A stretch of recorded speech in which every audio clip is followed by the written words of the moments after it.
Kenya has been known to be an athletics world beater since time immemorial. Mention any middle and long distance world champion, and the first thing that comes to your mind is, well, the North Rift. However, there's a new athletics factory in town. Let me take you on a journey as we find out what makes Coach Bernard Ouma's nest tick.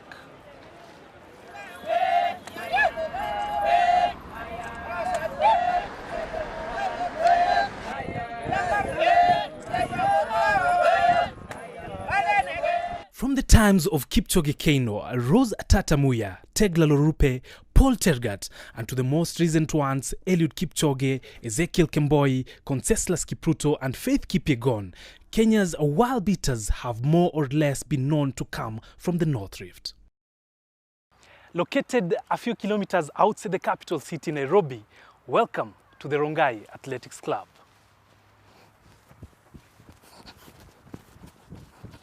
It is the beginning of yet another tough training regime for the Rongai Athletics Camp. Coach Ouma, holder of a master's degree in sports science from Budapest, Hungary, meticulously arranges his corns on the tartan track, a clearly outlined program of his training schedule as his athletes change into training gear. There's no time to waste as the athletes come down to the track and engage in a few warm-up routines before the rigorous part of the training starts. Just last year, the camp located in Rongai town, a few kilometers off the capital city Nairobi, produced 3 medalists. 2 at the IAAF World Championships in London and 1 in the World Under-18 Championships in Nairobi. Manang'oi led Cheruiyot to a 1-2 finish at the London World Championships, while his younger brother George breezed to victory in Nairobi in the Youth Championships.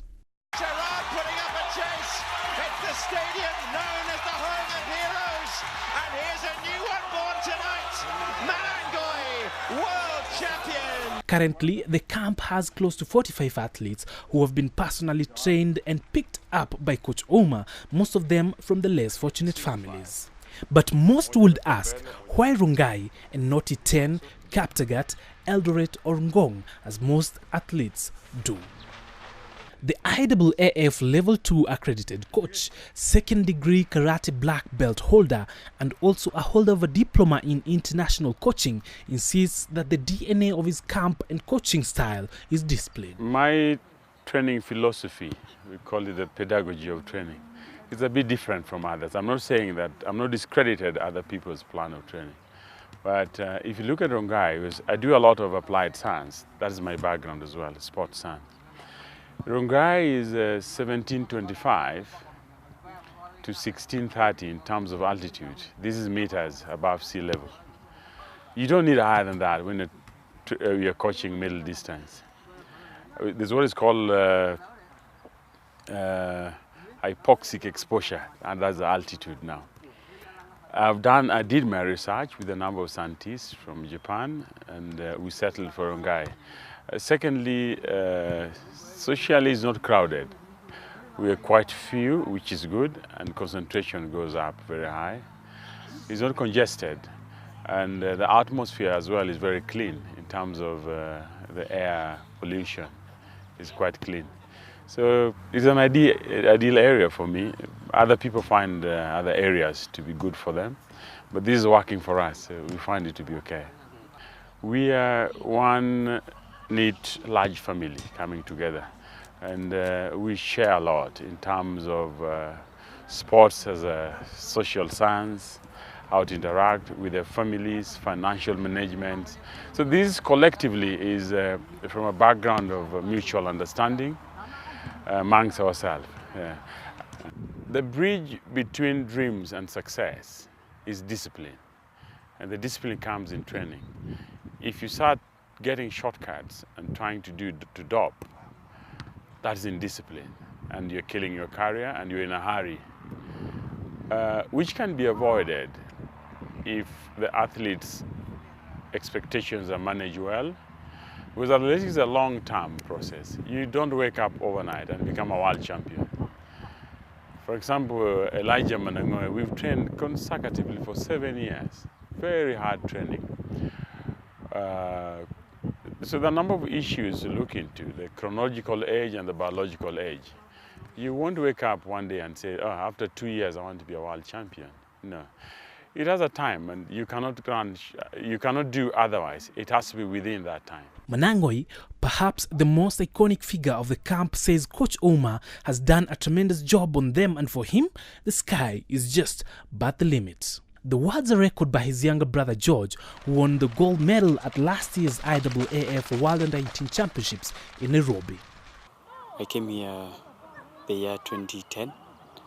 I joined this group of Ouma, and I was young actually.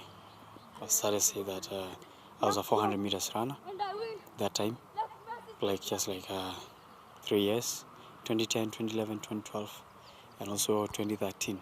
So I graduated to 1500 2014 actually, when we are going to Commonwealth Games. So I think my journey went well, success, well organized under Ouma. He was a very good coach indeed right now, and also he's a good guy actually, because he's there also for me in training, part of training, outside my family. So generally, he's a good friend of mine, like my brother also. So, and my journey was like that, and I'm continuing doing marvelous, When I came to the club, in fact, I got much tactics, especially for the 1500 meters race. I trained with the champions, the likes of Timothy and my brother Elijah. So I gained the tactics from them, and I was encouraged by the rest of the athletes, because when they were encouraging me, so it was not that hard. For Coach Ouma, discipline and togetherness have been the key for the club's success, and he remains confident that in the next few years, the camp will produce more world beaters. Timothy Olobolu, reporting for Capital Sports.